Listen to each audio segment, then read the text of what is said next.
शालेय शिक्षण अभ्यास और कृति समिति ने 5 जुलाई को मुंबई में होने वाले मोर्चे में शामिल होने का ऐलान किया है। राज ठाकरे के आह्वान पर अब यह समिति भी मैदान में उतरेगी। साथ ही सरकार ने 29 जून के निर्णय के विरोध में खास विरोध प्रदर्शन और 7 जुलाई को नियोजित धरना भी जारी रहेगा। चळवळींनी सहभागी व्हावा अशी विनंती आम्ही करतो आहोत।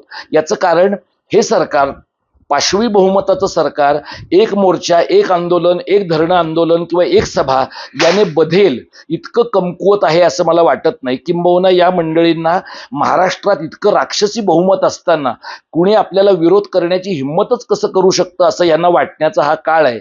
त्यामुळे जर यांनी 5 तारखेच्या मोर्चाच्या परिणामाने किंवा या आधीच्या शासन निर्णयांच्या होळीच्या परिणामाने जर हे निर्णय बदलले आणि तो बदलणं म्हणजे काय, निसंदिग्ध शब्दामध्ये तिसऱ्या भाषेची सक्ती 1ली ते 5वी म्हणजे प्राथमिक शिक्षण संपेपर्यंत होणार नाही असा अजिबात थापेबाजी नसलेला, शब्दच्छल नसलेला असा शासन निर्णय सरकार काढत नाही तोपर्यंत, कारण ना आमचा मुख्यमंत्र्यांच्या शब्दावर विश्वास आहे ना शिक्षण मंत्र्यांच्या, कारण त्यांनी अनिवार्यचा अर्थ सर्वसाधारण केलाय, स्थगितीचा अर्थ नवशुद्धीपत्र काढणं असा केलाय। त्यामुळे निसंदिग्ध शासन निर्णय येईपर्यंत आमच्या समितीचं आंदोलन चालू राहील।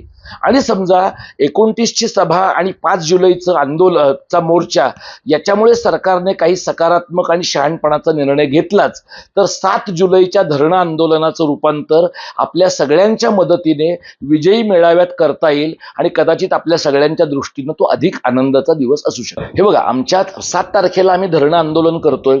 मी मगाशी म्हटलं तसं मोजकी ताकद असलेले आम्ही समन्वय समितीचे कार्यकर्ते आहोत।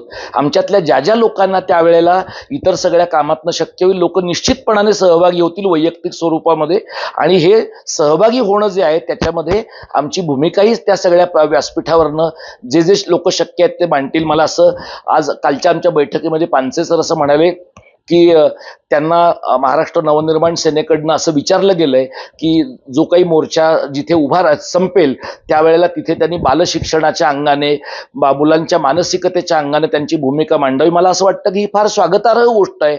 अशा पद्धतीनं राजकीय पक्षांचे नेते जर शिक्षण, भाषेचं राजकारण, भाषा विज्ञान आणि एकूणच भाषा नियोजनाच्या बद्दल शांतपणानं आणि समंजसपणानं ऐकून घेत असतील तर अशा प्रकारचं संधीचं आम्ही निश्चित स्वागत करू। आमचं म्हणणं मोठ्या पटावर मांडू आणि मोठ्या पटावर जात असताना राजकीय पक्षांनी हे जे छोटा तुलनेनं कार्यक्रम आम्ही करतो सभेचा आधी जाहीर केलेला, धरणं आंदोलनाचा आधी जाहीर केलेला, तिथेही सगळ्या राजकीय पक्षांच्या नेत्यांना ज्यांच्यापर्यंत आम्ही पोचलोय आणि ज्यांच्यापर्यंत वेळेच्या अभावी पोचू शकलो नाही त्यांनाही आम्ही या सर्व आंदोलनांमध्ये मनपूर्वक सहभागी होण्याची विनंती करत आहोत।